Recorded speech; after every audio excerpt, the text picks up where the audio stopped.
Here we're going to tie a little bonefish fly called the cracked crab. This is a great little fly for bonefish and shallow to medium water. Also makes a good redfish fly as well. First thing that we're going to do is we're going to add a small pair of lead eyes in black. And depending on the size you're tying, you can tie on some medium ones. I think I'm tying a little 6 here, so this is a small pair. Now the next thing we're going to do is we're going to take our thread all the way back to the bend, and I'm going to creep down the bend just a hair, just a few turns. Then I'm going to take some medium pearl cactus chenille, cut off a little strip of that. We're going to tie this in right at the back of the bend here.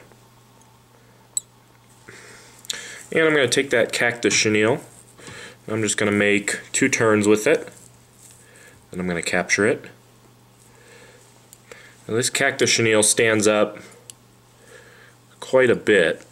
What I actually like to do with this fly, since I'm tying a smaller one here, is I'm just going to trim a little bit of this down a little bit. I don't want it to be too bushy.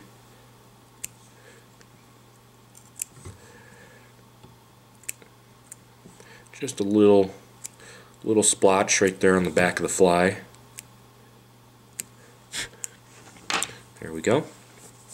Now the next thing I'm going to do is I'm going to take 4 Grizzly hen neck or hen cape feathers, and I'm going to take 2 of them and put them right on top of each other like so. These are going to be basically the claws of the crab. And I want these both to splay the same way. See how they have a little bit of a curve to them? I want them to both curve the same way. And I want them to curve away from the fly, like some claws are poking out. So I'm just going to take these and tie them in right on the side of the hook. It takes a little bit of finesse here to get them to cooperate with you. This is probably the harder part of the fly, is to get these claws to lay the way that you want them to. No, they're still not cooperating here.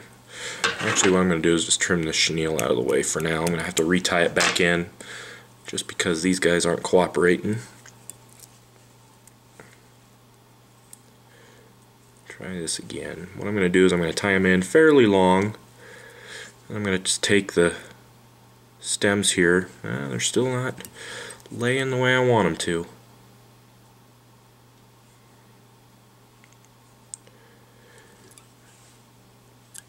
I try to pinch them really tight in order to get them to lay down. Here we go.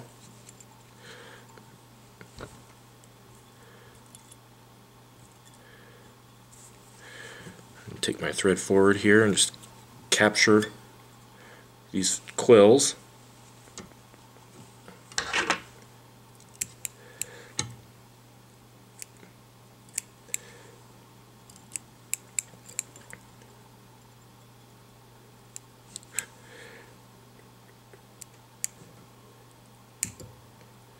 Just give it a little bit more of a haircut here. There we go.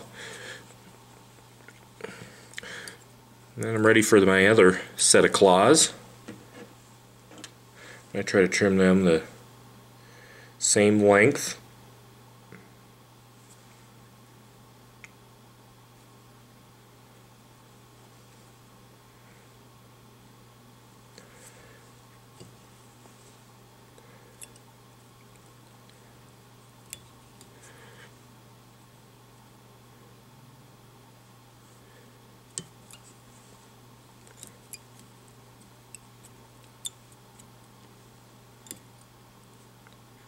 There we go.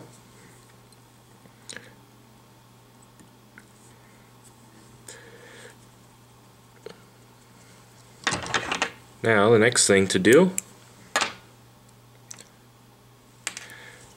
is take our thread back. We're going to tie in a pair of large monofilament eyes right here at the back. I'm just going to take these and kind of figure X them into place.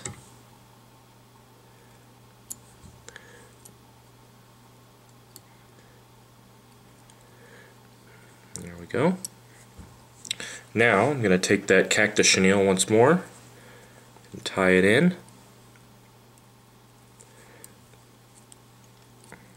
Some guys will leave that Cactus chenille tied in the whole time, but those hen feathers were fighting me, so I decided to cut them out. Then I'm going to take one turn with that Cactus chenille behind the eyes, and then I'm going to go around those eyes with just a simple X wrap. And I can capture it.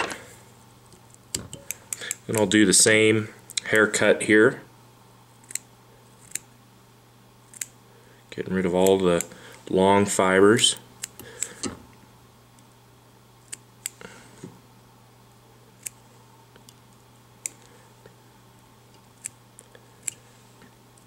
And if you like yours shaggy, you can always leave them. I like mine a little more trimmed.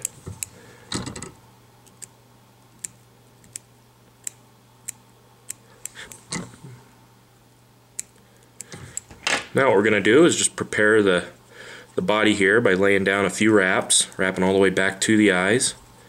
Make it nice and smooth. And then we're ready to tie on our crab body, which is just going to be some sand colored or cream colored EP fibers. I'm just going to cut little strips of them, about 4-inch strips.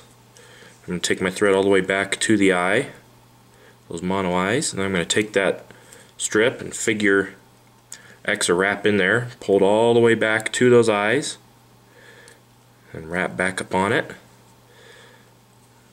You can do another figure X wrap here if you feel like you need to lock them down a little better.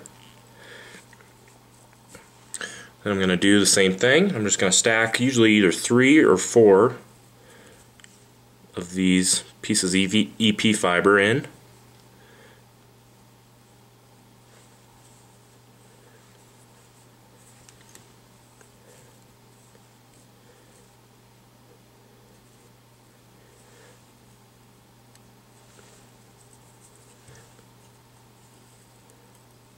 It's kind of like a EP style crab.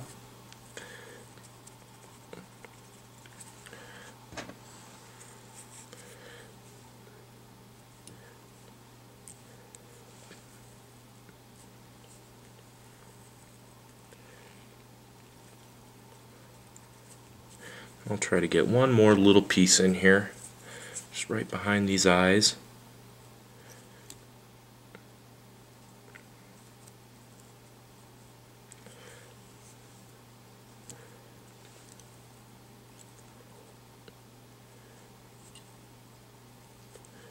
There we go.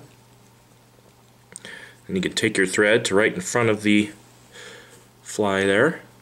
Now you're ready to trim the body.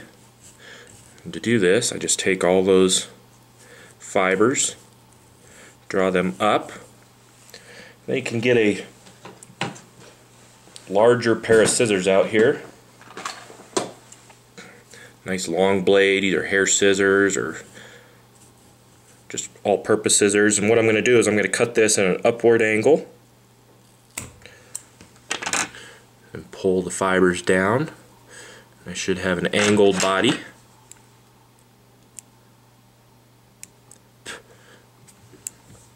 Trim out any of the stray fibers here that have gotten caught. And the last step for this fly is to tie in a weed guard. It's an optional step. I'm just going to take some 16-pound mono here and just tie it in on the far side, lash it down. I'll roll the piece of mono, lash it down here a little tighter. I'll take that mono and just roll it to the other side. And I'll wrap over that as well.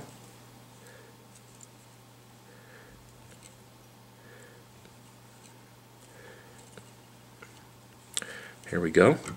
Once I've got it lashed down, you see how they're kind of facing forward, I'll push them back I'll just lay a few wraps right in front of them. This will help them get forced to the back, point backwards. I'll trim them long here first. Then I can whip finish.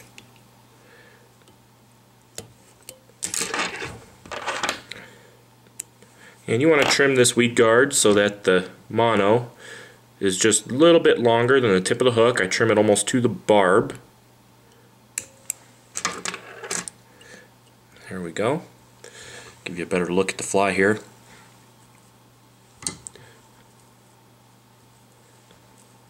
When these crab claws get wet, they'll kind of lay back and just stay slightly splayed. You can see the mono eyes there. Nice bright body, chartreuse body. Great little bonefish fly, redfish fly. Permit will also eat this fly. That's all there is to the cracked crab. And the last thing you might want to do, I usually do this step, is just take a little bit of Zap-A-Gap, brush on. I like to use the brush on glue. And just glue that entire body underneath. Get all your thread. Put some right in the eye there. Make sure that puppy doesn't fall apart on you on a big fish. That's all there is to the cracked crab. Get all the materials for this fly at intheriffle.com.